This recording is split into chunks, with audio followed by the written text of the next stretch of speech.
so much about the birthing process and the legalities involved to fatherhood. And I'll never forget one of the things that you had said, I'm going to paraphrase it, was when you have a child, there is like this superhuman strength that comes into you, and you will do anything to protect that little boy or that little girl. And you were saying, like, if someone comes up, like, you're going to have to pull this child from my kung fu grip, and I really resonate with that, because even just, Lauren's doing a few months here, but just already I've felt that inside me. And so from not only just the knowledge and the wisdom that you shared so openly and honestly with me, but really just getting to connect with you as a brother. And one of the things that I shared with Lauren is my experience of you has been like, you're incredibly intelligent.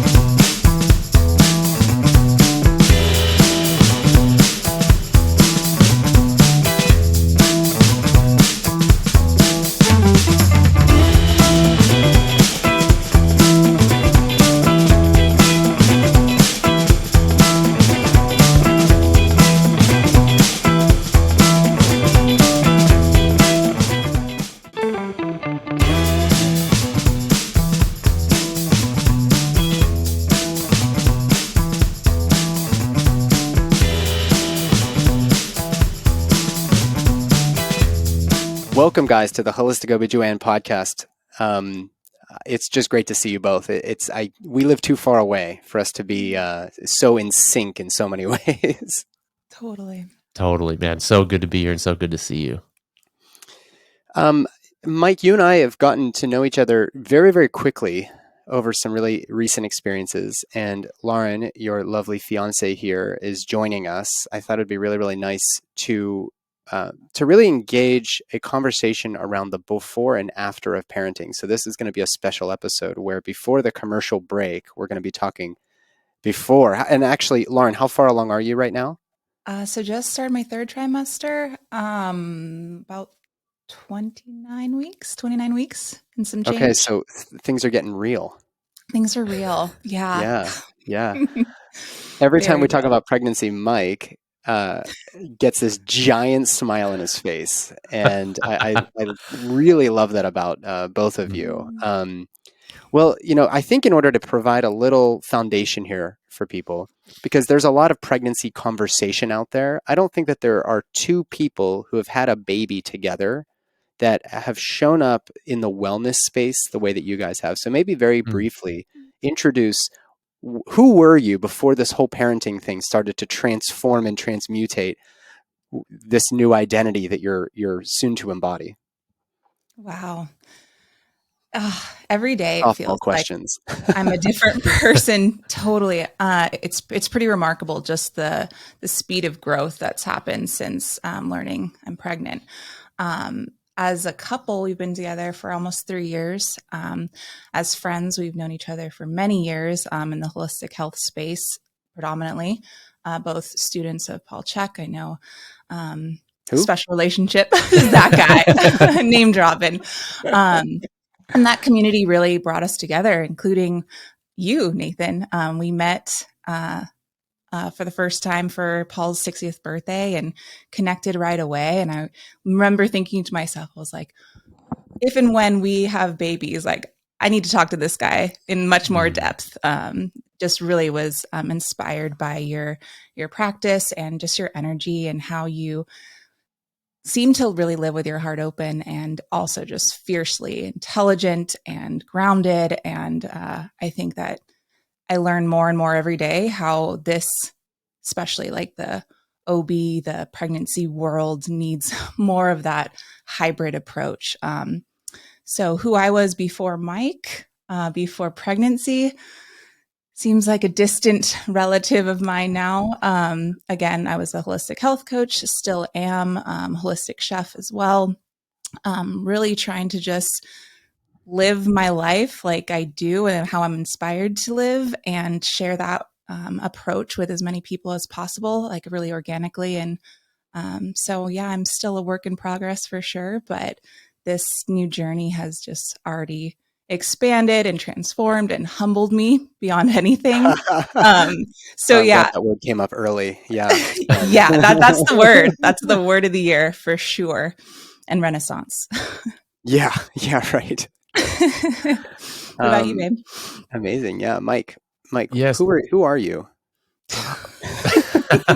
Oh my God, I'm still very much figuring that out. And most of my journey has been in the realm of athletics, performance, both as a competitive athlete in different weightlifting sports, and then also primarily as a performance coach. So I've gravitated towards working with athletes of all type, from high school athletes, collegiate athletes, even some pro athletes in there. And so much of my life has been performance focused. And in probably the last 5 years, that's really evolved into looking deeper into myself, as well as looking at how I can support others, specifically men, along their journeys. And so really what started as performance has really evolved into like overall performance and men's work. And so that's really what I've been doing. And it's been a beautiful like evolution and just almost like natural transition to where we are now, because I really asked I asked Spirit, and I asked really what I was looking for in a partner was to grow myself as a man and to grow myself. And really there's almost like no better way, like this has been the epitome of that, stepping into fatherhood. Yeah, absolutely. You and I, we met, why don't you tell your version of our first day together? The romance that was Nathan and Mike. Well, because there was quite a bit that came out through that. I mean, ended up being about a week we spent together, but that first 24 hours, we really got to know each other, and it was all through the lens of fatherhood. Nathan, can you hang on 1 second? I'm so sorry to do this. Yeah, sure. Our dog should have been leashed out, but he's looks like he's at the door scratching. So I just want to stop this right. We'll Okay. pause. Basil, go on, with Dad. Basil, you scoundrel. He's taught us so much already when it comes to patience, communication, balance. We started with a dog as well. We there was like a friend of our friend's dog had puppies, and they were like, what are we going to do with these cute little puppies? And we started with that in the first year or two of her life. I was just figuring out how to have to take care of something else that can't take care of itself. And It's so cliche, but it absolutely makes a difference to have a little creature that truly is depending on you as a prerequisite to having a human being that you're, quite literally growing, but then you're doing everything every moment of the day for this little person. It's unbelievable. Yeah. We'll get into that. A lot of work to do there. Yeah. All right. So why don't we start off? So Mike, tell your rendition of when we first met. We were arriving in Austin for the Sacred Hunt with Monsell, and you and I had the luxury of having a hotel and a day or day and a half to spend together. So what do you remember from that?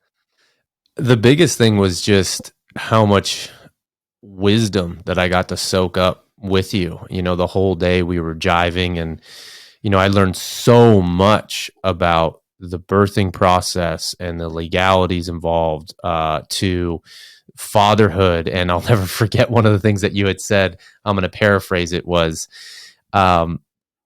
when you have a child, there is like this superhuman strength that comes into you, and you will do anything to protect that little boy or that little girl. And you were saying, if someone comes up, you're going to have to pull this child from my kung fu grip, and I really resonate with that, because even just, Lauren's doing a few months here, but just already I've felt that inside me. And so from not only just the knowledge and the wisdom that you shared so openly and honestly with me, but really just getting to connect with you as a brother. And one of the things that I shared with Lauren is my experience of you has been you're incredibly intelligent. And I believe, like Lauren shared at the beginning of the podcast, incredibly heart-centered. And you're just a bro. You're someone that I can relate to, and we train and we move. And so in that day, we got to eat, we got to talk, we got to podcast for the Path podcast. And it was just it was just awesome, man. And getting to connect with you where there's really not much of an agenda, just getting to hang out and really getting to connect with you as a person. So that was super fun for me. It was a lot of fun as well. And, Lauren, for me as well, Lauren, you obviously weren't on the trip with us, but then we ended up embarking on this hunt where you're connecting as much with the soil and the spirit of an animal that you're hoping to kill, and simultaneously grappling with the reality of falling in love with this animal. So you've got this conflict of the heart. And I think, Mike, I was very moved by just how engaged you were with this conflict. Of course, we do some medicine on this hunt. We're walking through the woods. There's no cell phones. It's just sort of you and your mind, your emotions, and these trees, and you're looking for this animal. I remember you coming out of this medicine journey that we did, and you seemed like you were maybe grappling with some things. Are you able to share what came up for you in the journey related to Luca, who's your unborn little boy here? Yeah, absolutely. And Lauren just pointed to her belly. If you're listening, she's just pointing. Luca, we're talking about you. There you are. It was a really hard lesson and teacher that showed up that day. So much so that basically at the end of the ceremony, when we went back to the house, and Nathan, this is where you like found me in bed, you checking up on me. And I was like, rest up, brother. I'm sorry. Yeah. It really felt like there was a massive hand that just hit me like a freight train in the chest. And basically what that represented to me was, my dream is to be as present of a father as possible. And I want to be the best father I can be. And so a big part of that is the realization that in order to do that, I want to create space and time to be present with him. And so with that, in the initial months, like I've been working my ass off financially to, support us and to plan ahead, but also to, as an example, bank a bunch of podcast episodes. So for 2 to 3 months, I can drop into that. But what I realized is here I am focusing so much on the future. And that's a beautiful thing because I know my intentions around it, but I've been going so hard and so fast that it's actually taken me away from this present moment to some regard and dropping in at a deeper level with Lauren. So like, I can understand why I've been acting the way I've been acting. And it's the very thing that's actually pulling me away from being as present right now in this moment with Lauren. Absolutely. Yeah. So I think, woven into the experiences of what you and I experienced, Mike, on the hunt, but also just in getting to know each other. And I'd heard your names circulating because I'm Paul CHEK and the CHEK family and Kyle K and like all these other people that we are so close to. I'd heard your name and I can relate to the person that you've always embodied, which is you're an athlete. You're somebody who's very thoughtful and conscious about how they show up in the world, but it was really always about me. I mean, yes, I had a partner, but she's a fully functioning adult. Yes, I have a dog. Yes, I have a sister and all these friends and family, and I worry about them, but I'm really mostly focusing my energy and resources on me. Like that's just what you do in your 20s and 30s. Fast forward then to when you have a baby coming into the world and everything starts to transform. And it's not out of like obligation. It's that energetically, if you're present with the experience, that something does shift. Like you said, like Mike, you're a pretty tough and strong guy. I don't know what you would have to do to get through me to hurt my family. There's something that switches, like you mentioned, Stallone in that movie. Like something switches in you, and it's like over my dead body, will you do any harm to this little person? When I don't, I'm a pretty like pacifist kind of guy. Like I'm not looking to fight. I'm not a UFC fighter, but something changes. There's this new embodiment, this new vital force in you as a father. So I think that hunting is a really interesting allegory for that, where you're going out with an explosive device in your hands looking to take life. Part of the exercise for me while hunting was to try to get past this fear of taking life, even if taking life meant perhaps sustaining my tribe with meat or organs or whatever. So, perhaps we're coloring this and we're just gesticulating intellectually. Lauren, for you, you've actually experienced a physical change. Mm. And if you guys don't know Lauren, she's like, pardon me, Mike, but your partner has the embodiment of the goddess. Like, you have perfect skin, perfect hair, you've got beautiful eyes, but you're also strong as hell. Wow. And Thank you. so your body's going through this shift.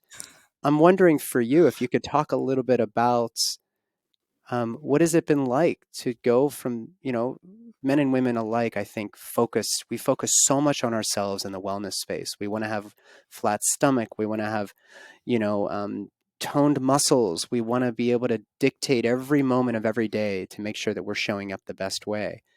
But I'm sure pregnancy has been a huge, very confronting for you.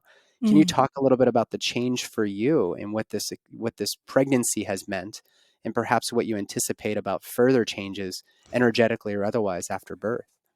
Wow. Yeah. You nailed it in the sense of just I had no idea what was coming. Yeah. um, and and I would say just from like like you guys were kind of suggesting at the beginning, like pre-life, pre-Lauren, outside of pregnancy, mothership, partnership, even very, I would say, self-centered around Mm. health, wellness, my lifestyle, freedom to be able to go wherever I want, whenever I want. And and I really was just super confronted with. I've always had a fairly high self-esteem, I would say. I've struggled with weight at different times in my life, but ever since really adopting and living and breathing this holistic lifestyle, like those challenges have kind of been mute. So I haven't really had to try too hard to maintain my shape and just my vitality in general. I would say, like, in summary, just pregnancy has, again, I'll use the humbling word because it has humbled the F out of me.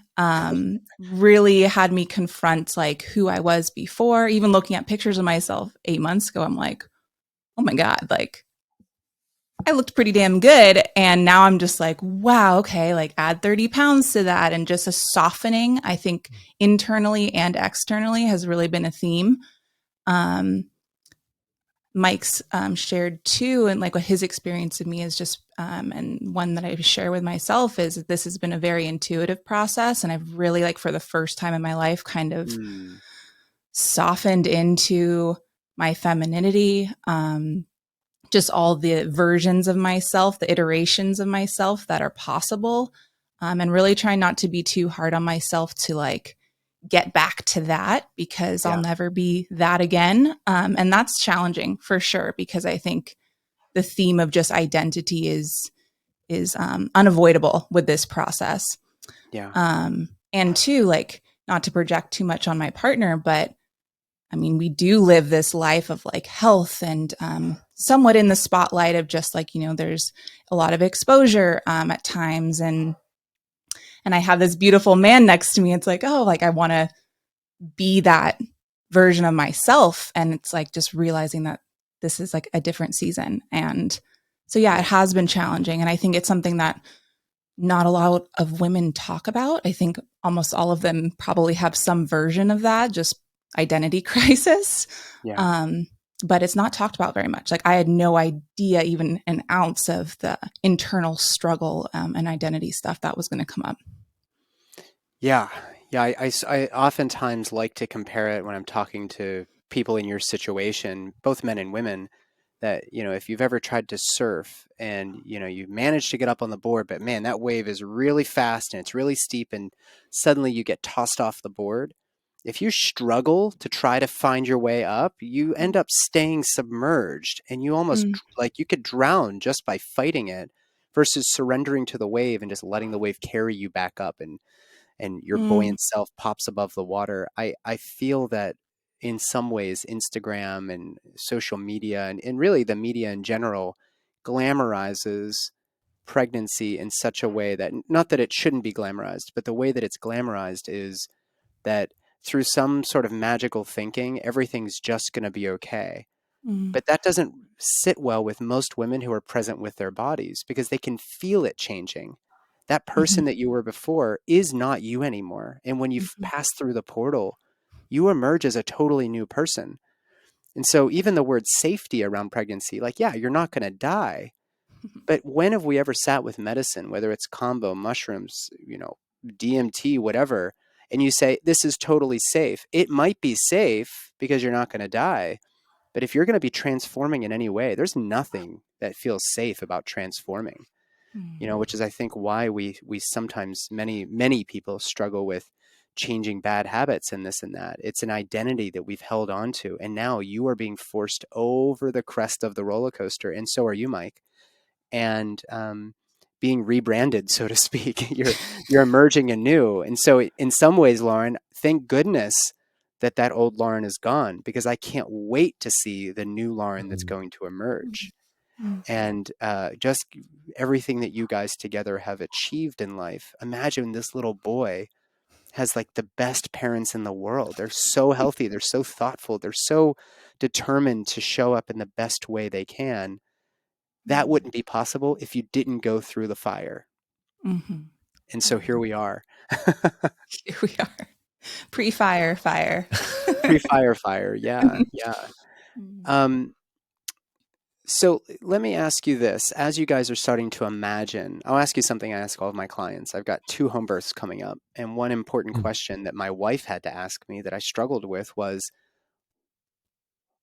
what is your dream scenario for the birth? When she asked me that, I was like, well, you're going to start contracting, and then you'll do this, and then the baby, and then she was like, no, stop. You're doing that dumb thing you do again. What? I got to meet her. She's the only person in the world that can truly keep me in check. Powerful woman, my wife. She said, imagine, like, close your eyes and imagine, what do you smell? What do you taste? What is the feeling? What are you feeling? Not how is it going to go in this linear thing, but what are you feeling? This is the essence of birth planning. I'm curious what you guys are anticipating for this birth. What is your dream birth? Wow. Thank you for asking that question, because the dream is still in the works for sure. And for me, so we've decided to give birth at the San Francisco Birth Center. So a natural birth as much as possible without intervention. And as we were kind of learning between the differences, the different options we had between, like, hospital was kind of off the list pretty quickly, unless an emergency were to happen. And home birth, it just felt like the birth center was like a really happy medium. And we were still, like, playing our options. And what it really took for me was being on site there and just, again, like what you said, like tapping into, how am I feeling right now? And for me, it was a feeling of safety. And it felt like a holistic hotel, basically. Yeah. I ended up seeing like an image of hummingbirds above the bed. And I was like, that's one of my main spirit animals. And I was like, oh, that's like my heart chakra spirit guide.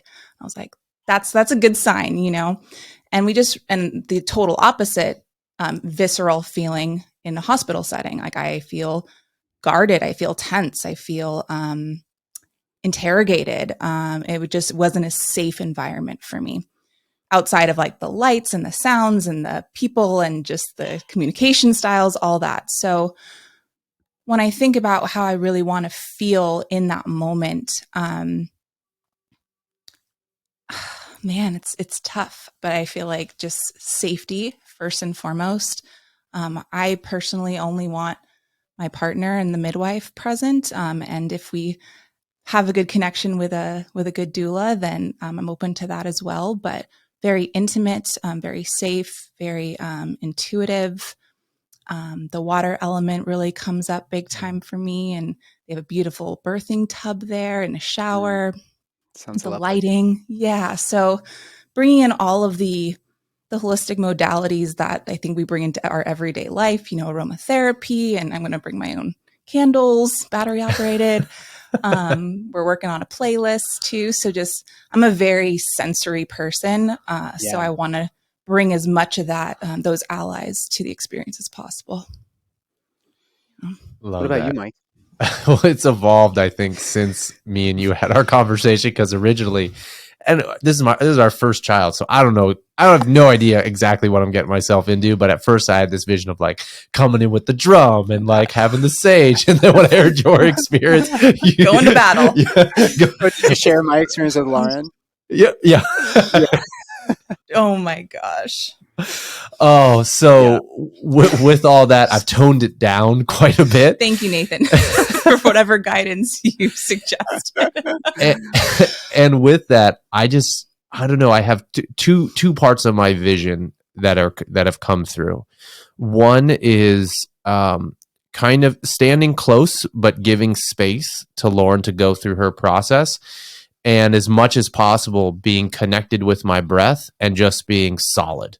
Like being, whether it's something like, because I'm there to support in any capacity I can be. And that being said, even just holding the space of the room to the best capacity I can, that's what I want to be. So when she looks over to me, she knows that I'm there and I've got her and I'm just solid and grounded.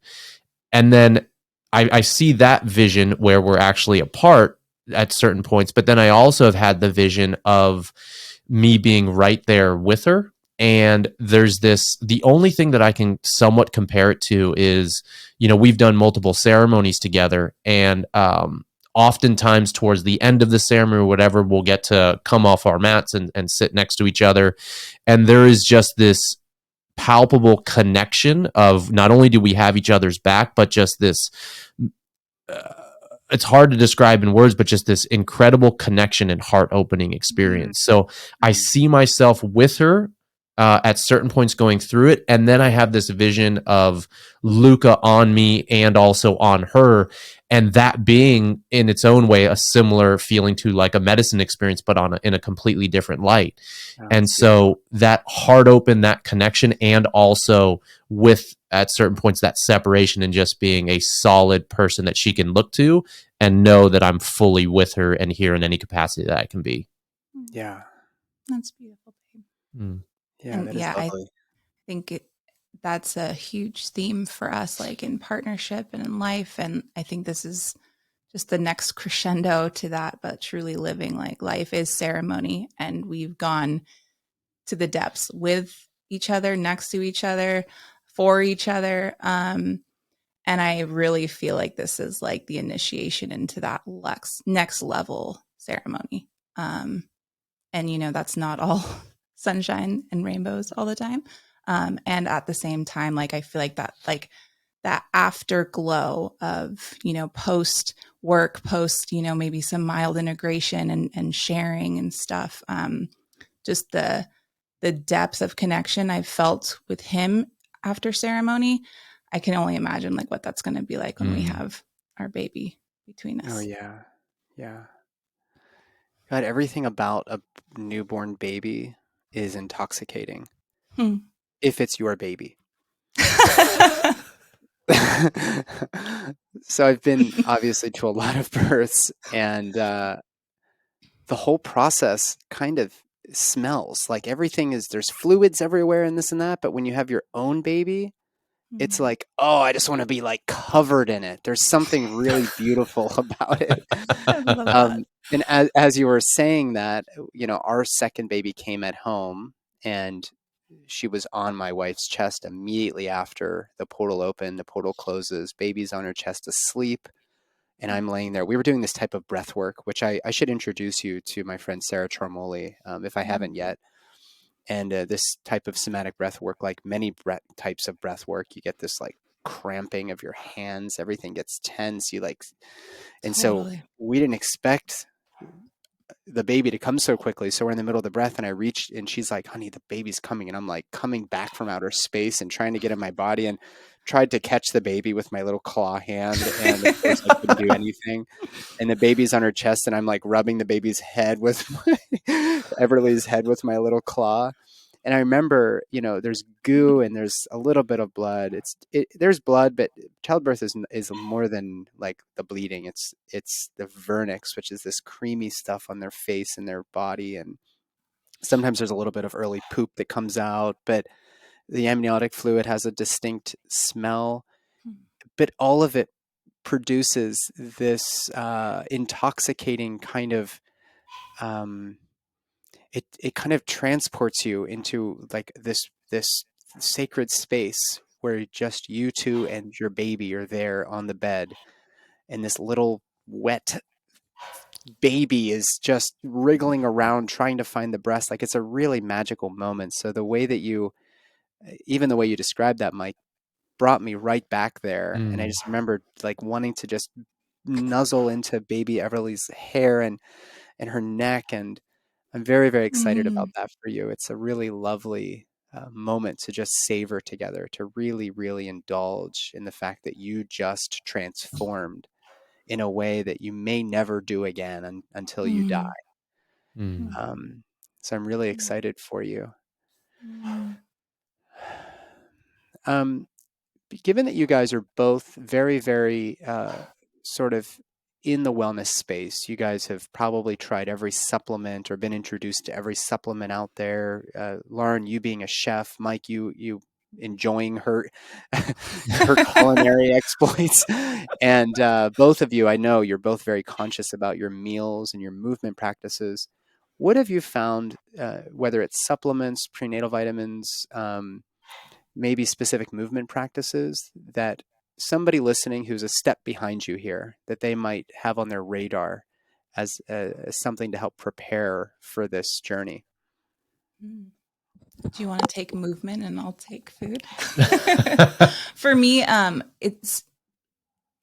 think food is like my safe place to land. It's what I'm most confident in, and also what I'm able to just, again, be very intuitive about. And that took a fair bit of time to really get to the place of like mindfully eating, to really nourish myself and nourish all parts of myself.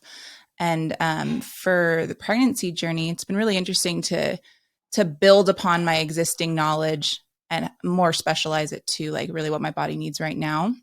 But it has been more of an intuitive approach.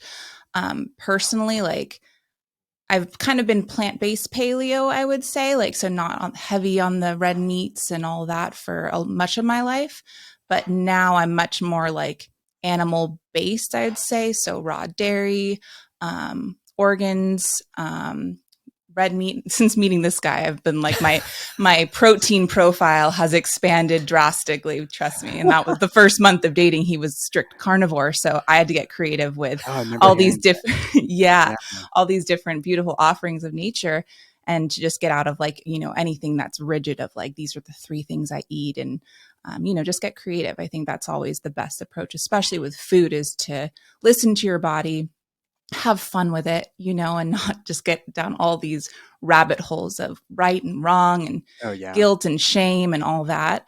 But really keep it quality based and nutrient dense, organically grown, of course, local whenever possible. And we live in an amazing location for that. So we're super blessed with incredible purveyors and farms and organic produce. And I was raised very much in that mindset. So I didn't really have to take too many jumps from where I already was. The prenatal I've been on is full well, thanks to your suggestion and recommendation. And I kind of actually balanced at the beginning too. It was more palatable for me to do the needed, what's it called? Powder. Because I would do that with oats or things, because taking so many capsules was a little tricky, because I had a really tough first trimester with you were pretty nausea. Yeah. Super nauseated, exhausted, just didn't feel like myself. If Mike will talk about movement, but like really lethargic. I was just like, well, this is the opposite of like what I've heard of this glamorous pregnancy experience and feeling like a goddess. I was like, I feel like a sloth, and it's pretty miserable. Heat waves here were just insane. So yeah, I definitely had an interesting first journey, but I would say really just being intuitive about it, trusting yourself, and asking for resources, because I did have a lot of awareness before, and I'm really blessed with that. And amazing community and people like you, Nathan, that I could ask questions to get more of that specific kind of guidance. Yeah. Yeah. So I'm always a fan of reaching out for help and just learning as much as possible. Many people are very forthcoming with their advice and suggestions, so you don't really need to look too far. But everybody suddenly is the expert in everything when you get pregnant. Totally. Like, and you're like not gonna do that, well-meaning. are you? Like, no, guess not. But really, I think it's a perfect time to really connect with your body, with yourself. Try some new things. Maybe like you're like, wow, I have no idea why I really want to eat a turkey leg right now, but like, let's give it a go and see how I feel. So yeah, keep it intuitive and just mindful and nutrient dense, and that really helped me for sure. Yeah. Yeah. Thank you. And on the movement side, so while we both have elements in our personality of this, I would definitely say I bring the majority of the structure to the relationship, and she brings the majority of the flow.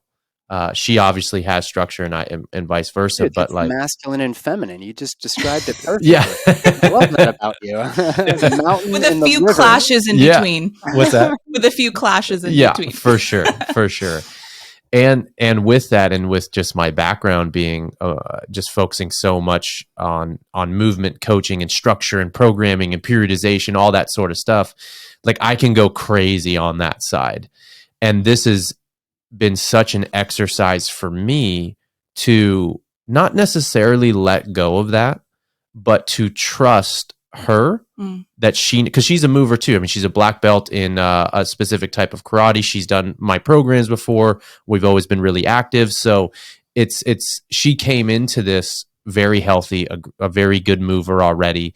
So it's been a practice for me to actually turn down the dial, where normally my initial impulse is, okay, I'm going to write a 9-month program for us and we're going to phase it and we're going to do all this stuff. And as I started witnessing her going through, especially that first trimester, it was really humbling for me because she got super sick a lot. And I was like, holy shit, okay, this needs more flow. And if there's anything that I can do is to trust that she knows what to do. And I'm here in any capacity I can be. So, we got her, we have a gym in the garage, for example, but we got her a membership to an Equinox close by so she can just get out in a different environment, and just be there socially, but also move there. We go, for some walks with our dog, but I actually haven't pushed movement. I'll always invite, you want to go for a walk? Do you want to do some stuff? But I've really been mindful not to put that pressure. And that being said, like she already eats very well. So I know there's not much inflammation in her gut. She knows how to breathe and exercise her diaphragm. I already know her pelvic floor is working from the work that she did before. So a lot of it's trusting that she came into this at already a good baseline, and she knows her body actually better, much better than I ever do. And so I'm going to just listen and support in, from whatever distance she would like. Yeah. Yeah. Yeah. And to give him a lot of credit, I think in addition to his background, his personality is very much like, for those of you familiar with the Enneagram, like the fixer and the perfectionist, and having all these tools and like, of course, wanting to support his partner, and, support our looming baby. He really has been nothing but supportive and invitational. And I've noticed too, like this, for me anyways, this experience is like a mental, spiritual game. The physical is absolutely like just kind of expressing that journey. But if he were more rigid or more controlling, my response would likely be very defiant, and like it wouldn't go over well. And I'm like noticing my own patterns of like, is sometimes I'm like, am I really this tired, or like, can I push through, or like, is this a time? Like, it's just such an internal mind game, I feel like. So it's been a journey as a couple already, for sure. Absolutely. Gosh, well, we're running out of time. I do have one more question for this first half. And for those of you listening, if you made it this far, we're going to have a brief commercial break here in a minute. And when we come back, Mike and Lauren are going to be postpartum. Wow. Oh my gosh. I'm a pioneer here in the place. Super cool. My last question, though, going into this is, what is the first off, has sex been great while you've been pregnant? I mean, our sex is pretty great. Yeah. For sure. I wouldn't say I know many women have been like feverish, like insatiable. I wouldn't Yeah. I think with just my lower energy and nausea at the beginning, it was, and then now the second and third trimester, it's been a little bit more feisty. She's got her moments for sure. Yeah, it's been great. I didn't mean to launch that one at you. It just sort of occurred to me. Last question. Sorry, that was like, it was like a guy who's like out at the bar for the first time ever seeing, people dancing, and I don't know. We're going Anyways, for it. I only say that because a lot of people, it's like the body's changing and this and that. But my wife and I probably had some of the best sex of our lives, even though we've been together for 20 years. And but in pregnancy, there was something about this sort of embodiment process that you've described that actually brought us even closer together. It doesn't even have to be like intercourse. It was just like the intimacy piece was just so nice, taking baths together. And but the last question I wanted to ask you is, has there been any time when you guys really found conflict from the moment that you found out you were pregnant until now that was really kind of a new space or new territory for you to work through? I feel like conflict with each other, not so much, but my main conflict has been around my relationship with my body. I'm sure that has shown up in the sexual expression piece too. But like you just said, I feel like our intimacy is so much deeper. And it's it sounds kind of weird, but he's in there and he exists and he has this experience of our sex too. And it's felt like incredibly just like he's getting a light beam of love and he's so wanted. And it's been a really powerful exercise of intimacy. But conflict, I think it's just weird being 30% larger. Like as a female, it's just freaking bizarre. And I'm used to feeling like the dainty, it's just, so that internal conflict. Yes. He's been amazing. Anything what do you think? Yeah, I think as this process is unfolding, there's new issues coming up with, for example, we've got very similar core values. We're on the same page a lot. And so when we're not on the same page, it's very not jarring, but it's like, oh, well, this feels different. How are we going to navigate this? So I'll use one quote issue as an example. When we were talking about circumcision, are we going to do that? Oh, and, so I was circumcised, and so she, immediately had shared no, there's no way we're doing that. And for me, it was a process of well, I made it about me, oh, well, there's nothing wrong with me. And also, I don't know enough about this yet to actually make an informed decision. I'm not saying that I disagree with you, but what I am saying is I want to inform myself and I want to be team on this. And so whatever the decision is, and so I just want to come to it from both of us, at least coming to mutual respect. And so as this thing's unfolding, there's new topics or new challenges, or how are we going to parent? What's this? How are we going to do this or that? And, so it is definitely, it's brought up some stuff. That's one probably big example that I remember we had a disagreement. But once I learned about it and what it meant to me and the history around it, I was like, we're not going to do it. But I needed to go through my own process, and I needed to learn and to also have the reflection that, this isn't about you. This is about Luca, and this is about us. So let's come to this decision together. And I need that time and that opportunity to find that for myself. Yeah, absolutely. Yeah, that's a great one, the circumcision conversation. By the time that this episode releases, I think that there will be 2 circumcision interviews that I've done, one with Brendan Murata and one with Georgianne Chapin, who are both, a part of the intactivist movement. And I too was circumcised. But we didn't know if we were going to have girls. They were both. Well, the second one was a surprise, or it wasn't a surprise, but the first, we had no idea. it's a little girl, and we did have some pretty tense conversations. I sort of assumed, of course, they're going to be circumcised. That's what we do. But since then, I've had time now to really reflect on that. And like, hell no, we're not doing that. Like, what a bizarro practice. And I can say that without feeling any shame for having been Right. circumcised. It's just time to like change the script a little bit in our generation. But I appreciate you sharing. And I also think it's pretty natural to not have a lot of conflict. It was kind of a trick question. Although there are things like that, or even the birth planning process where some couples have an issue with, perhaps the woman wants to have a birth at home and the husband's like, no, this can't happen.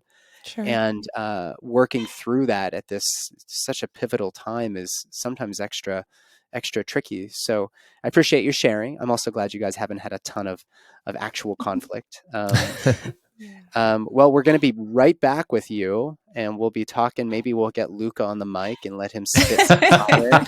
I appreciate you guys doing this, and I'm sure we'll chat as you get closer to the birth.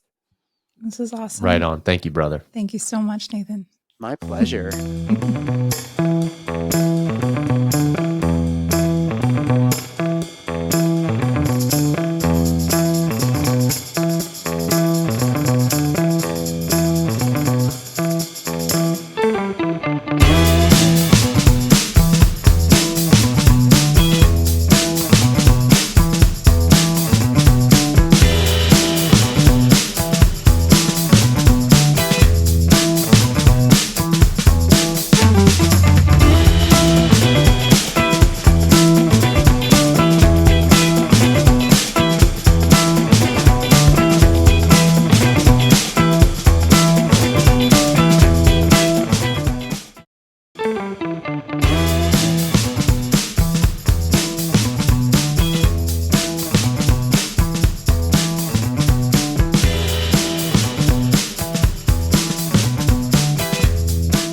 Welcome back, everybody. Thank you for that short break. While we were gone, Mike and Lauren have had a baby.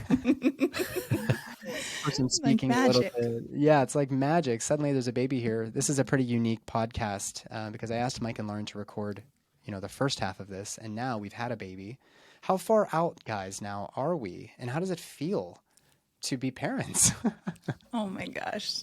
Wow. Amazing. And we are 3.5 weeks. Luca's 3.5 weeks. So we had him on 129, and man, life is completely different. And there's just this really familiar feeling about it all too. Not to go too esoteric too soon, but it really does feel like we've done this before in some capacity. And he's a soul that we immediately, or at least I immediately recognized. And it's just magical.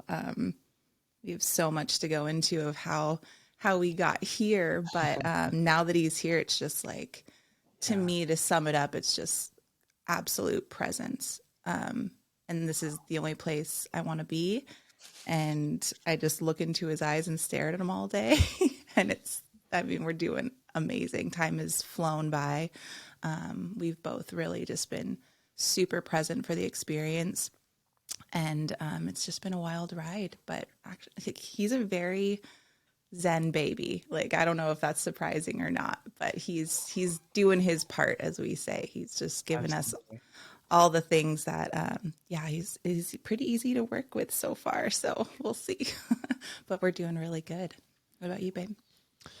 I mean, heart opened wouldn't honestly even do it justice. Like, there's been so many surprises in just these last few weeks, and especially one of the biggest things is like when I look at him and look into his eyes, the purity and the innocence that I can sense and feel is just beyond my wildest dreams, and that's not an understatement. And some of the surprising things is like, it's been such a process for me, for both of us, for me and Luca, for mom and Luca, and then Lauren and I. But it's been healing to like my inner child, just witnessing like all the self-judgments and the inner critic, the stories that I've told myself over the years. When I look at him, I'm like, he's fucking just perfect. Mm-hmm. He's perfect just the way he is. And so that was been a huge surprise. Like, I love him more than I ever could have imagined. And I'm learning to love myself, strangely enough, deeper just by holding him and being able to console him. And so talk about purpose, talk about meaning, talk about just a deeper sense of love for myself, for us, for this family. It's been really, really rad.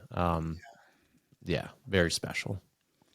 Mike, I've had the privilege of seeing you on camera and chatting with you, and you too, Lauren. But I'm also completing your kettlebell lifestyle program online, so you're kind of like always in my mind. You send me photos and videos, and it is really beautiful. And you know what came to mind, Mike, for me when you were talking about your experience now venturing into fatherhood was, when I was a kid, I was very lonely. I always was worried, am I ever going to have friends? Are girls ever going to like me? And this is like that early adolescent stage of my life, like middle school, late elementary school. I had a mullet, I had big glasses, and I just didn't feel cool. I didn't feel desirable. And meanwhile, you have all these like racing thoughts about sex, and you're horny, and your hormones are raging, and you're really easily agitated, and you're not sleeping well, and you're just all over the place. There's this filter on TikTok which will kind of transform you, like your face, into your 15-year-old self or whatever.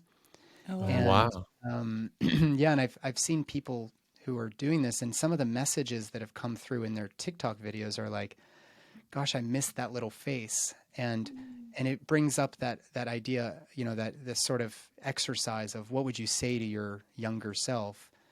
And when you see this little baby as a father, of course your baby's perfect. It's your baby. But really, when you see any baby, you're like, you were born so perfectly. Hmm. Yeah. And the world then kind of changes your perception of self and all this. And you go through this journey, and then you emerge as a father, and you that self-love. I love what you said about that. It really does put things in perspective. Like, we all started off as this little baby, and these two people have no idea what they're doing. They're just trying to figure it out. It's like the baseball metaphor I shared with you earlier. You can't read a book on how to be a dad, or a mom for that matter, how to give birth or how to grow a baby. You kind of just have to do it and do your best. And our parents were always doing their best. And as much as we want to look back and say, oh, they were so bad at this and that, like, they had no fucking idea. They were just doing the best with what they knew and what they had. And God, the perspective you get there is something that is very unique, I think, to becoming a new parent. I wholeheartedly agree. We had my folks over just the other day, and I think it was the first time or second time maybe my dad had seen Luca, and I absolutely see my father differently.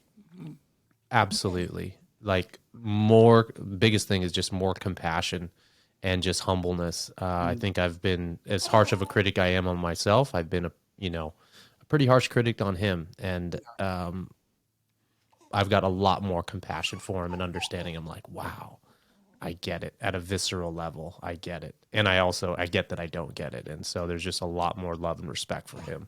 Yeah, absolutely. By the way, if you guys are if you're listening to this and not watching, He's alive. he's a little baby.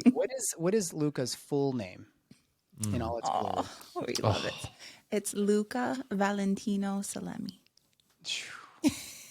Light and heart, baby. Yeah. As Italian as they come. Wow. It's a Yeah. beautiful name. Thank you.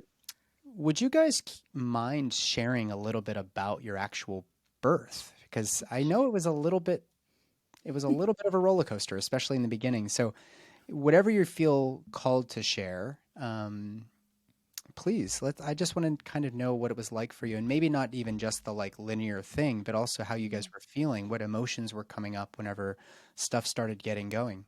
Sure. Yeah. So, 3 weeks ago. And it's funny because every time I share about our birth story, it feels like it's more and more abbreviated. So I'm going to try and like not just hit on the big events and more like the feelings around it. But as we mentioned earlier, our plan was to give birth at the San Francisco Birth Center. We've worked with their whole team for months, 8 months now. And so we felt like we've gotten amazing birth education felt really quote unquote prepared leading up to it, and all, physically, mentally, emotionally, spiritually, they have a really wonderful holistic kind of take on it. And so that was what we were setting our intentions towards. Didn't do the whole birth plan or anything because we imagined that that's where we would be giving birth. And as many birth stories go, pretty much everything we planned for didn't necessarily happen that way. And I think in hindsight, I still will confidently say that like our birth story is perfect and it was exactly what it needed to be. And he came at the exact time he was supposed to come. And truly, I think there's still some processing to do there for like the physical aspects of it. And we did end up in the hospital, but yeah, it nothing can taint or tarnish really what happened. So that was our plan. And I've said multiple times, like when my water broke, like we were not ready. Like I know you're never really, really ready, but like we were like not ready. Like I didn't even get in the car with pants on, not ready. So nothing was packed. Birth plan was not done. Actually, it was 20 pages long at this point. So I was like, I can't hand this to anybody. I hadn't like edited it down. I was like, starting Tuesday, like this is Saturday, the 28th. I'll be like, okay, it can happen any day now. But until Tuesday, like for whatever reason, arbitrarily, that was the date I thought it could happen, which was about 2 weeks before our anticipated, again, due date. So we had a friend over and we had just a normal day and everything was pretty normal. The night before, I did have some really mild contractions, but just felt like menstrual like kind of pressure and just like discomfort, but I wasn't sleeping super great anyways. But that was probably the most uncomfortable night I had had. But nothing like I haven't had Braxton Hicks or anything. So it was pretty just business as usual. We had lunch with some friends and it was a great day. And kind of getting towards the evening, some chaotic things happened. But we were just kind of sinking into the night. And I was on our new couch, which is a big upgrade in our house. Like we've had beanbag furniture for a couple of years. So we have a beautiful new couch and then I'm talking to our friend and I was like, oh my gosh, like either I just peed myself or my water just broke.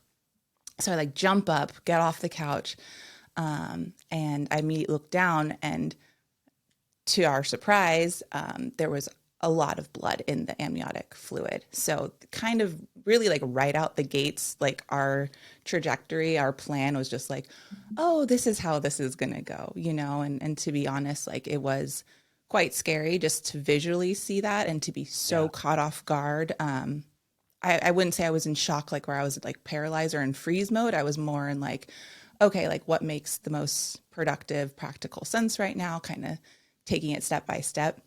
But Mike was in the garage. So our buddy ran in to get Mike. He's like, Mike, it's go time. You're having a baby. And Mike was like, what? Like all rattled. He comes in and again, like gets the information that, okay, this isn't what we expected. Right. So it was quite startling. I run to the bathroom and I'm like, shit, like I know like things can happen, but like I just in my gut knew that it was like this isn't right, or I'm scared, this is too much blood to be normal. So we were immediately like, fortunately we had our midwife on call, of course, and we have you, Dr. Nathan. So those were the first 2 calls we made of just kind of helping us get a grip of like, what could this mean? What should we do? I wouldn't say like immediately. I kind of knew that I was like, I don't think this is going to happen at the birth center, just by like the response of the midwife of like, yeah, that's more blood than we want to see. Let's go get you assessed. So that was kind of the initial situation, and it changed our plans trajectory quite a lot. Do you want to fill in anything there before we go on? What was your experience of that moment? What was going through your head? I mean, everything happened so quickly, and I've shared this with some friends. One thing I'm like super, super proud of us, like throughout the entire time. Now we were super supported. So I will say that, as Lauren said, like we had you all throughout our time there and the midwife. And that also said, like we made some really effing solid game time decisions as a team. And like looking back, I'm so proud of us. Like it was just like, what, you know, with the information we have at hand, what is the decision that needs to be made? Not 3 decisions ahead, but what's the next decision and the next decision. And so, you know, from that place, we got Lauren in the car. You know, I drove to the closest hospital with a birthing place in there. And it was just, in those moments, there was definite fear, but there was this massively heightened presence.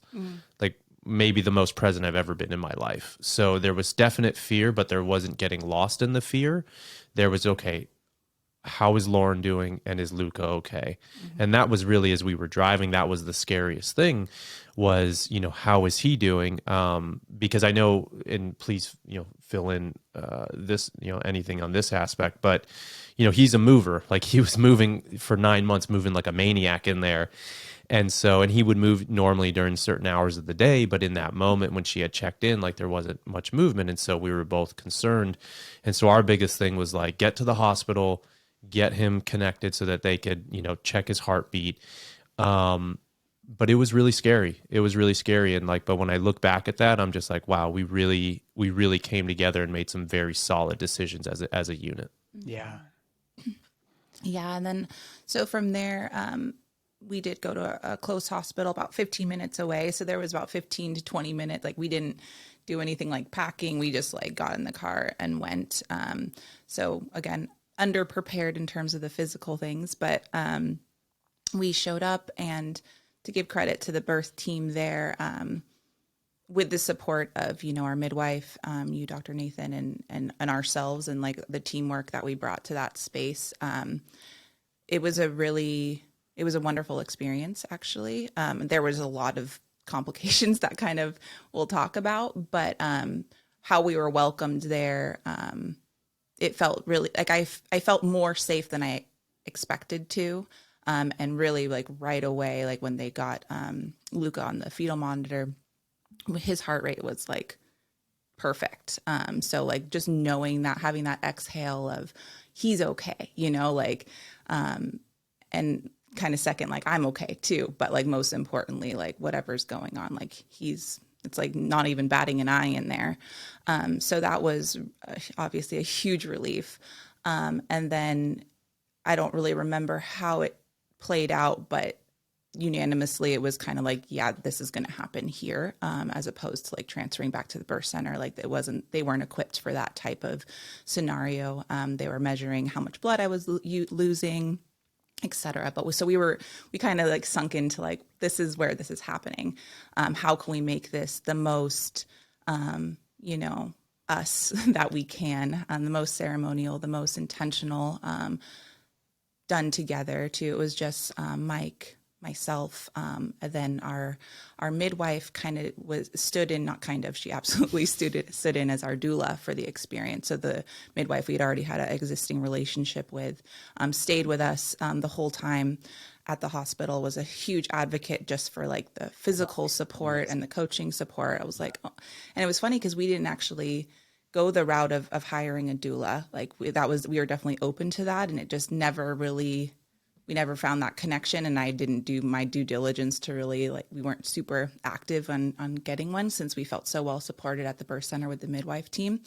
But so Destiny had it. We did definitely have a doula, in terms of the mental, emotional coaching support and the physical, positioning and all of that. So that's how that turned it out.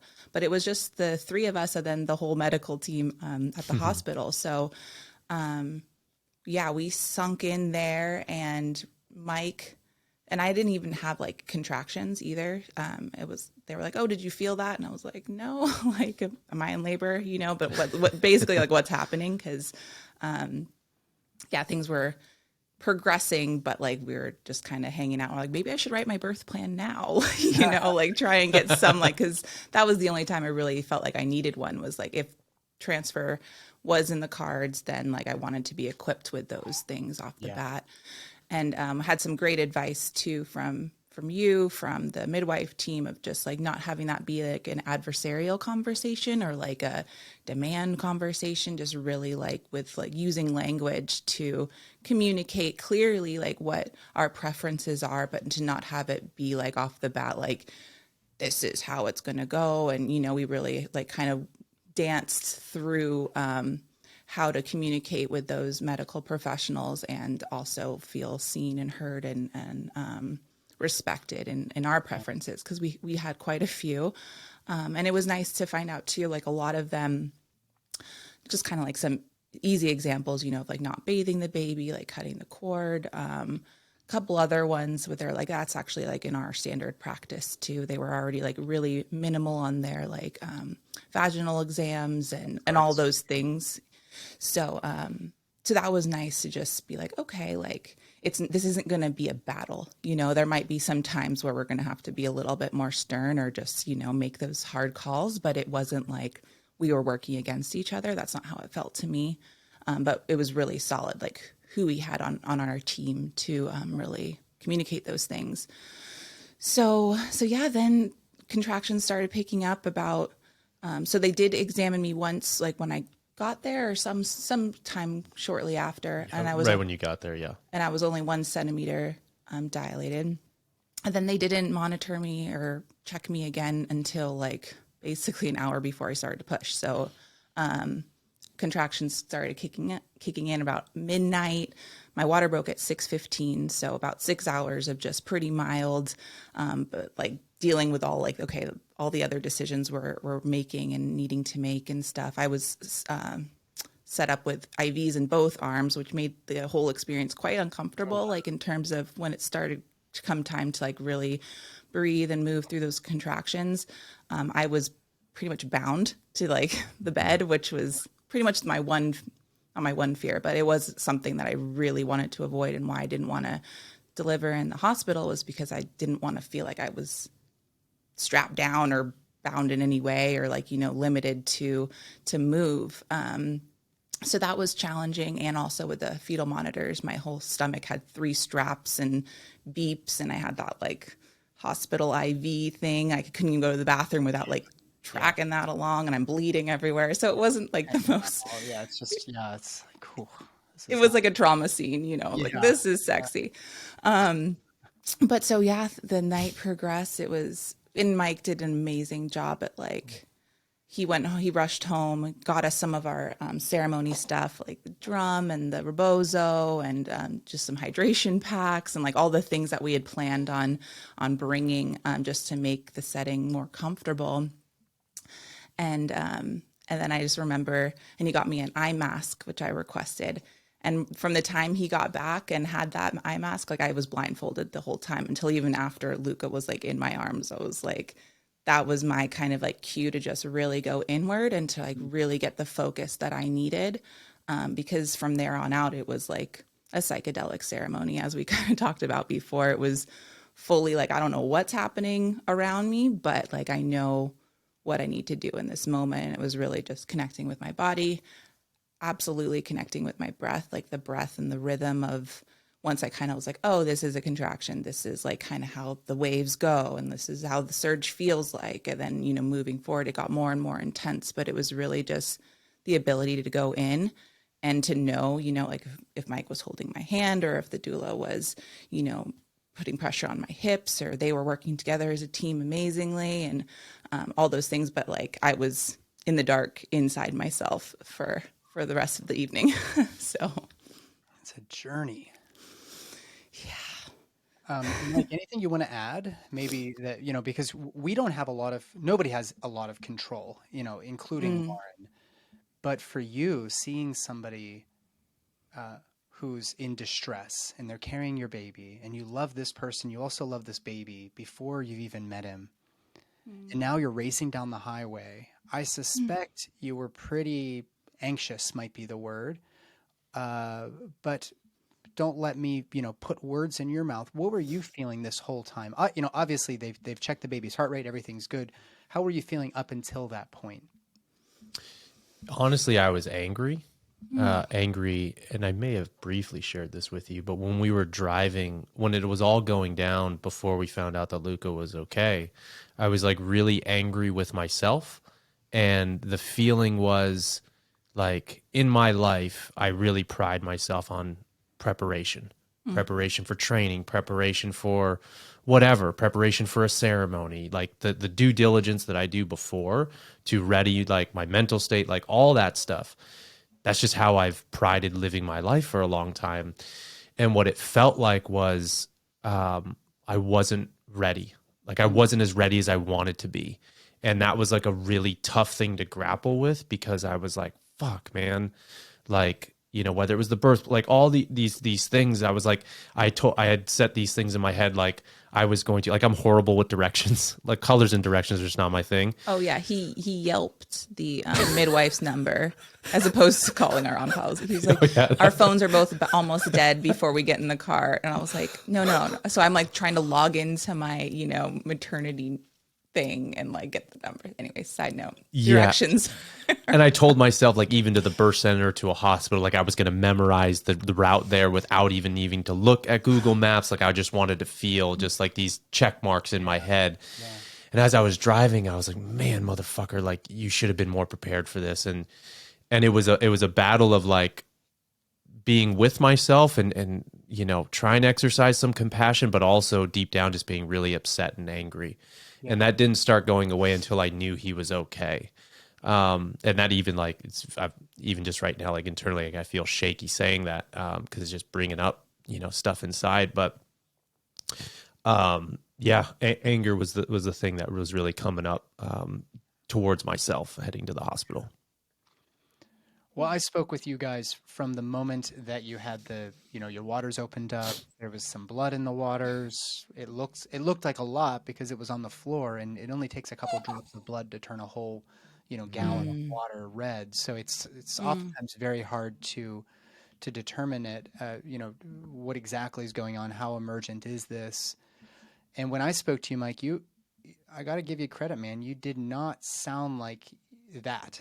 You actually sounded externally, and I'm sure Lauren probably experienced what I experienced, probably on a much deeper level, but you really did seem like, okay, we have an objective. We have to make these decisions.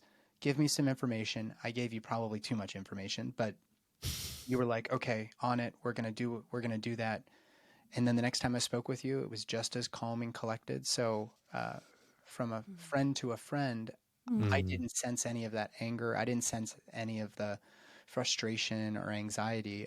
I was really impressed. And I actually got choked up telling Stephanie, my wife, what was happening for you guys. I have no obligation to love you, but I really do care about you. And I do love you. For whatever reason, I just feel this deep connection to you, and you're calling me, and I'm, 1,500 miles away, and I can't be there with you. So I actually was getting choked up, and I was feeling upset as well. Like, did I miss something? I was like going through my Rolodex of things, and it was like, no, this is the next thing I want to actually bring up is there's a couple little important points there for anybody listening who is preparing to have their first birth. And the first is, I worked with you guys throughout your pregnancy. You guys had your diet, your movement, your connection, your mindset, your sleep. I mean, you were doing it all right. You had 40, years worth of food already prepared in the fridge.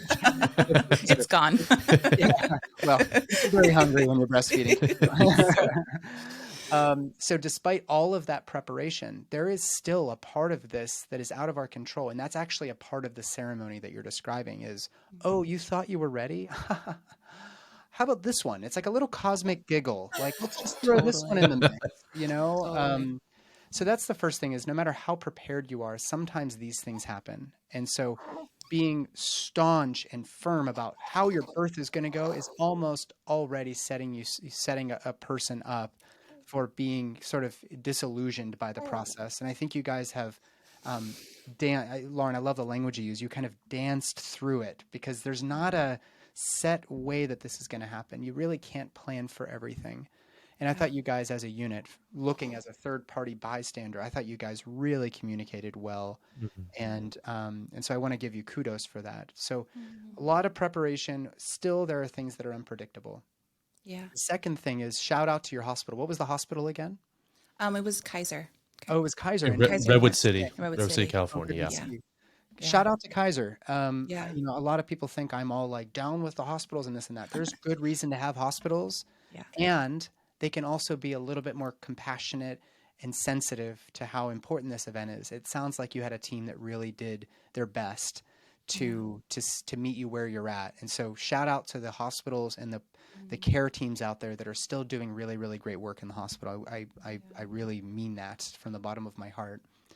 The last thing that I'll say is that a birth plan is never meant to be, again, set in stone for how we are going to do this thing. It's really kind of a loose description to help a stranger appreciate what our values, our beliefs, and our preparation has been. Sure. And so having that your requests honored, even if it can't be to the T because you're in a hospital setting, I want everybody out there to remember your birth plan is not like a legal document. It doesn't even matter if it's notarized. People try to do that and they're like, we're going to go in there with our dukes up. If you're going in there with your dukes up, you're already on the wrong path, because you never want to go into that experience overly tense and aggressively wanting to fight for your right to party. So those are the three things that came through. Anything about those three comments that you guys want to touch on? Because I do want to also reflect now that you are parents, I want to reflect a little bit on how you see your life going forward. Yeah, I felt like part of what gave me peace in accepting that was our birth setting and our story was, now I forgot what I was going to say.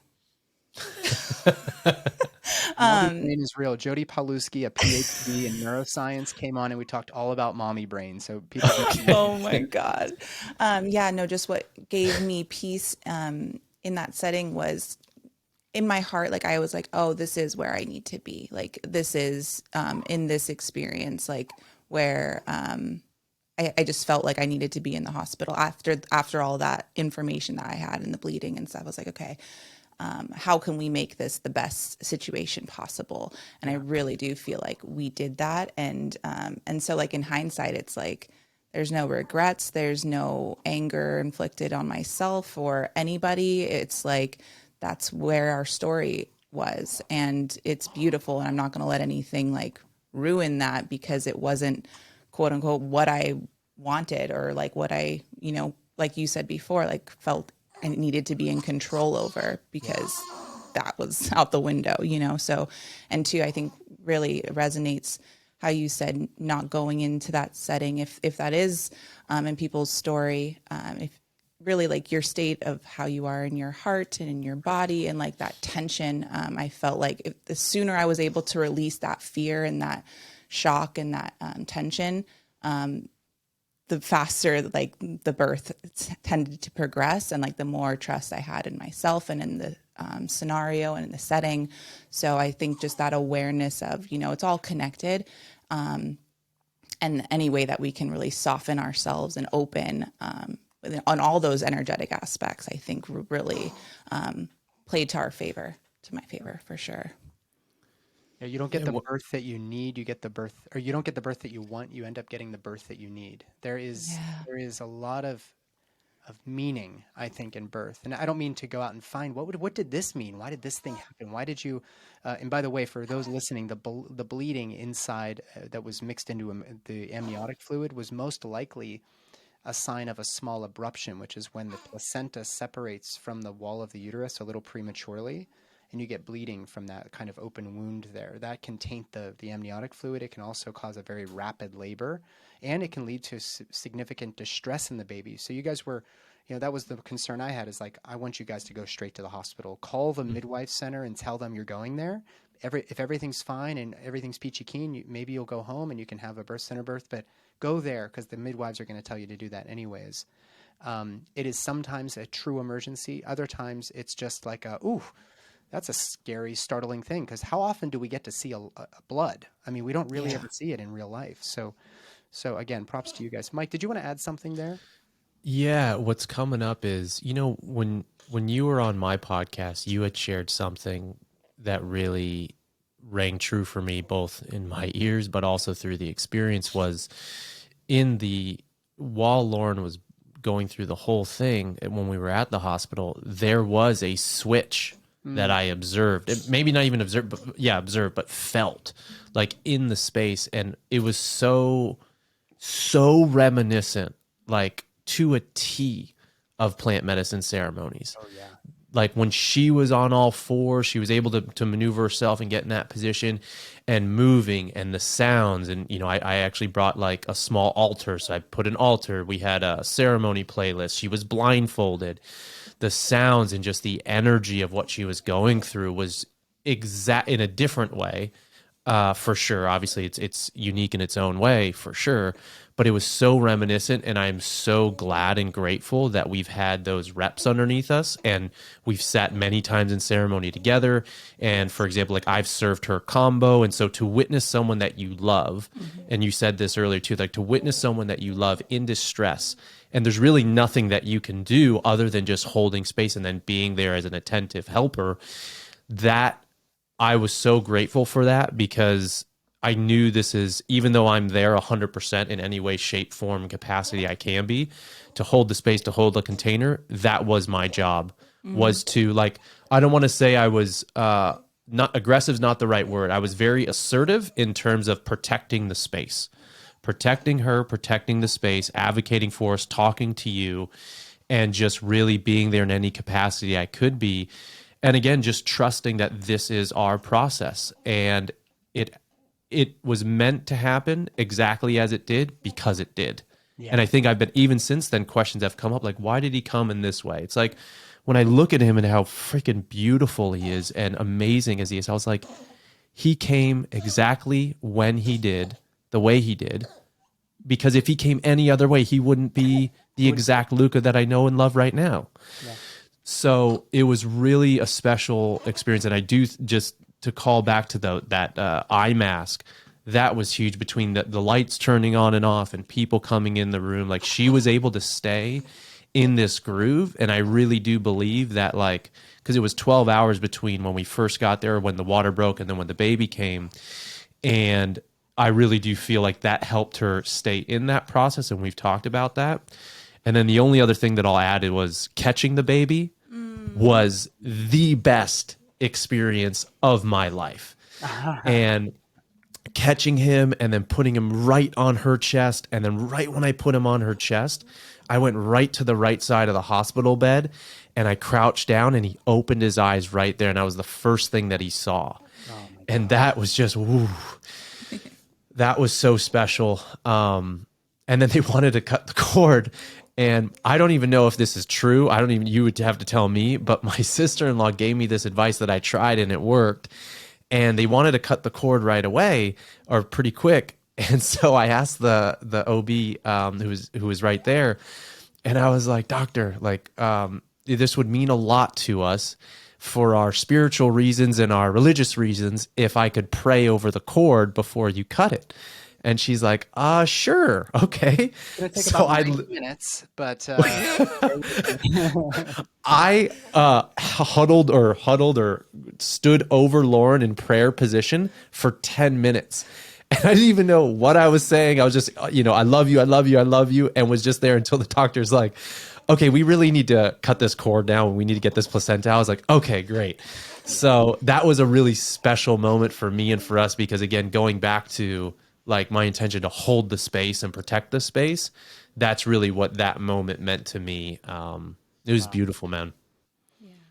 I cried like a baby with both of ours. Like it's just, and it's like kind of like the tears that come with Sarah Charmoli's breath work, where you're like, just, it's like a sobbing kind of from the inside, where it's just kind of being pumped out of you, but you're not really crying. You're just like, it's just this open floodgate, and you're not sad. I mean, of course you're happy, but it's like, it was uncontrollable emotion just pouring out. And as men, that's not an experience that we have very often in life, but it is the most beautiful one, especially when you're looking at your little baby in the eyes for the first time. Lauren, what has it been like? So now that you guys are home, and by the way, there were a couple elements of your postpartum experience that you had called me about, some high, maybe high blood pressures. They had some, lab things, but all ended up being fine. You ended up going home and kind of promptly, shortly after the birth, and I'm very grateful for that. Yeah. But now that you guys have been home for roughly 3.5 weeks with Luca, I think it's obvious how life changes. But how have you changed? Like, how has your Wow. communication changed? What would you have done differently? I mean, that's kind of where I was at about 3, 4 weeks after. Like, you're finally getting your feet back on the ground.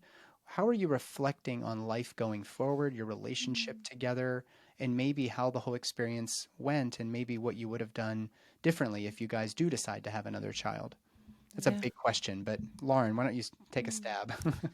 Yeah. I mean, like I said at the beginning, like everything's different and nothing's different. Like we are so beyond blessed with the home we have with, like I've been reflecting a lot. I try not to compare my life or my experiences with others as much as possible, but just this overwhelming empathy and compassion for how the fuck people do this in less safe homes, not safe homes, without a partner that really is equipped or has resources to show up and support, without inner faculties like I know that I have and have developed to, I don't know what I'm doing, but like to at least trust my intuition enough to like wing it. And, he's still here and we feel super connected. So, not to know I'm doing something right or we're doing something right, but to just have that like self-trust, and the relationship we have, like we really,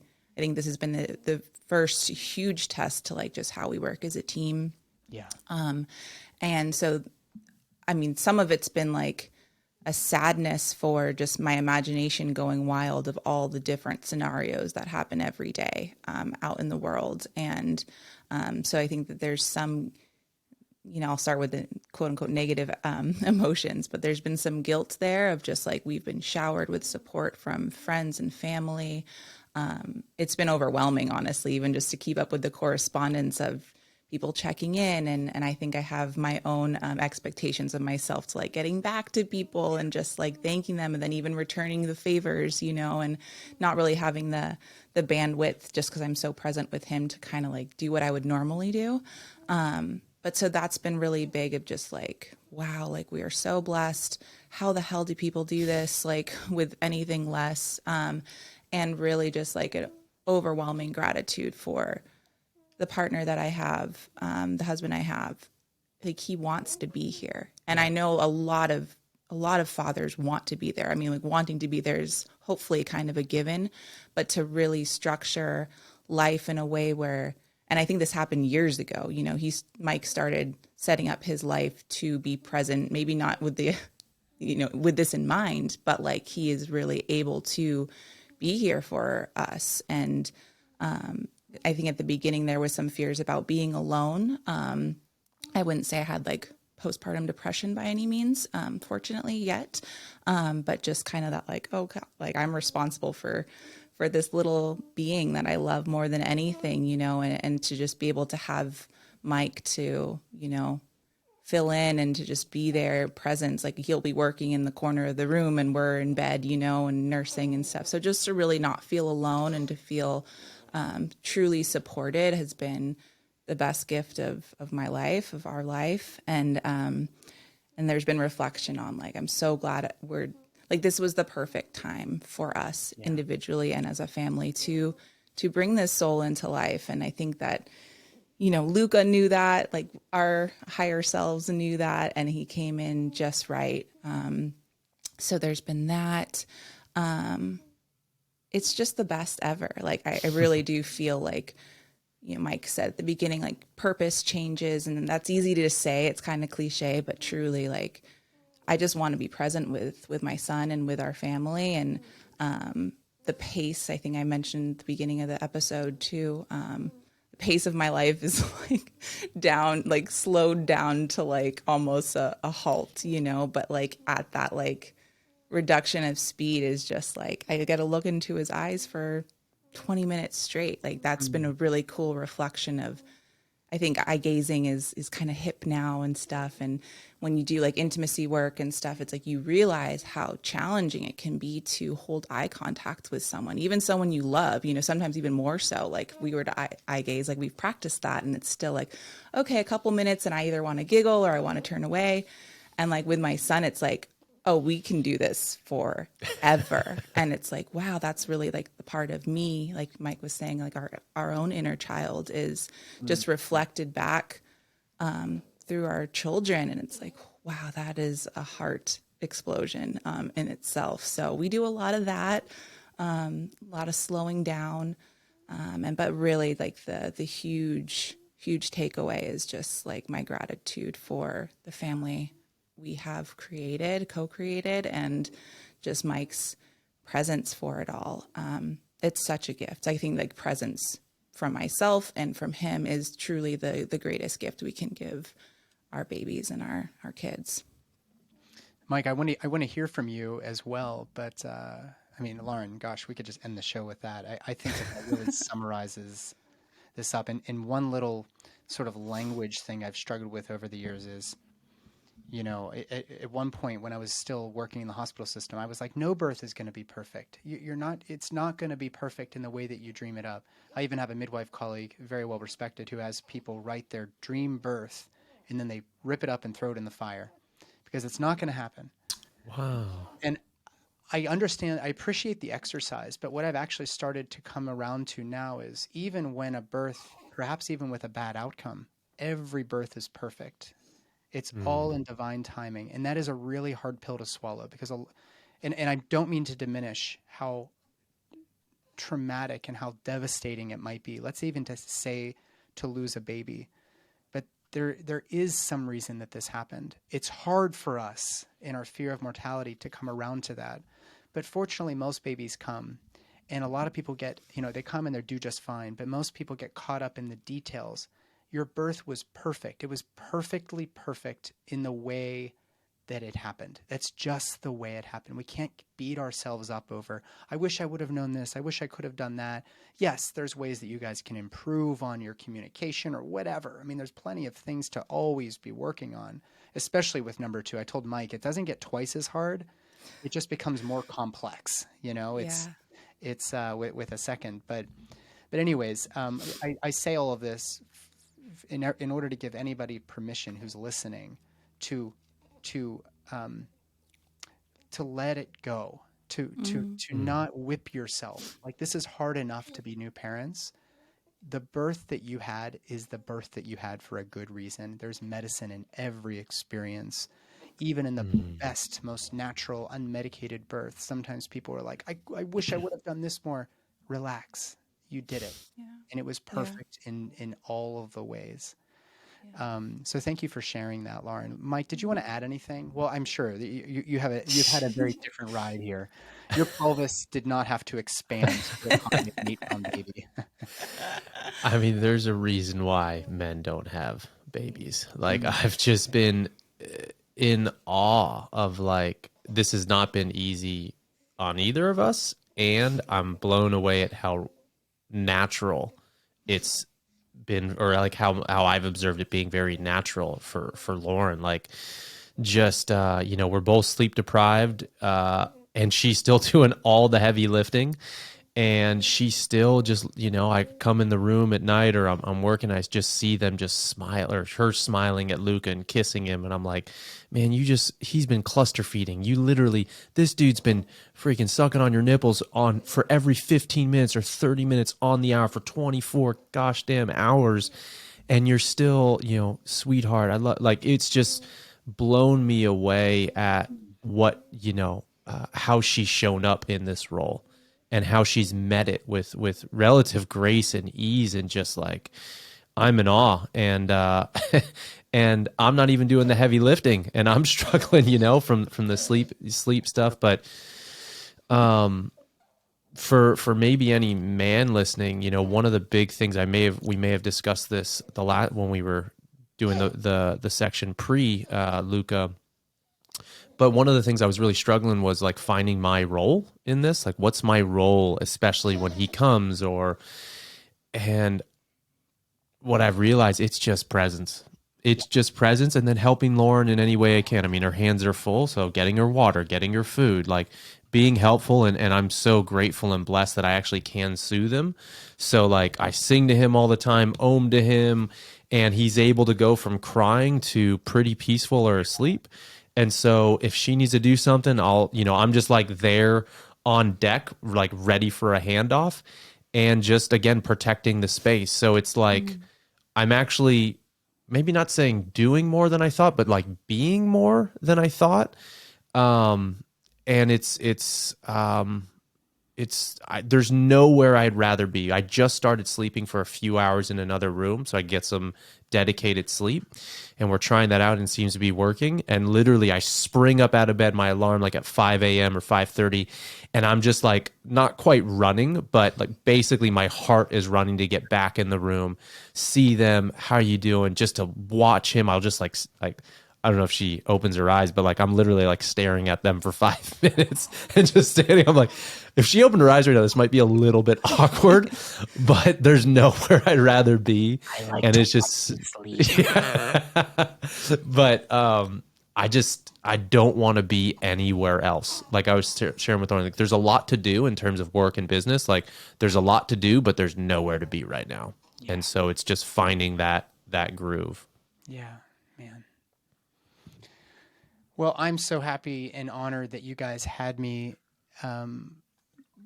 that I was able to meet with you and to give you some counseling and education and help you connect to the experience throughout your pregnancy. I love you both, and I am very, I feel very blessed to have people like you in my life, not only as friends, but also as clients. Like it was really fun to be able to do what I can do for you guys. And, so thank you. And I'm guessing a lot of people are going to hear this podcast and going to want to reach out in some way. Do you guys want to share maybe real briefly what you guys offer and or maybe your Instagram accounts?